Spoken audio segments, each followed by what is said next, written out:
The big story as 2015 comes to a close was the Federal Reserve's decision to raise its benchmark lending rate by 0.25%.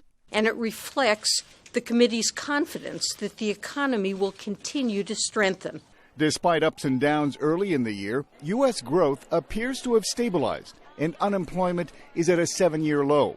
Ratings agency Standard & Poor's is looking at 2.7% growth in 2016, and something the U.S. has not seen in more than 7 years: full employment. Good news, we are seeing improvement, and we do expect to see, as the economy gets stronger and stronger, we do expect to see that unemployment rate dip down a little bit lower, closer to 4.6% by year-end next year. But the outlook for the global economy is a bit murkier, according to the National Association for Business Economics. The outlook around the world is probably for less growth than the U.S. has been experiencing, at least among developed nations. A UN report on global economic prospects sees continuing headwinds around the world, especially in emerging markets, which once attracted investors seeking higher rates of return.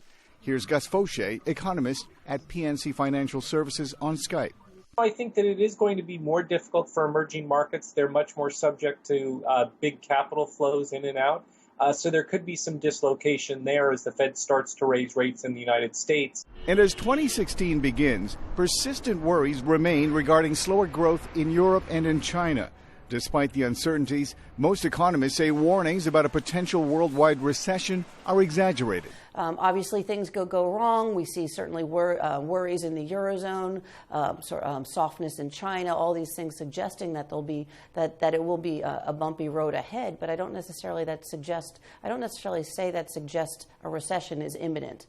Despite an improving U.S. outlook, the rising value of the dollar is likely to hurt exporters in 2016, even as plunging oil prices reduce global energy investments.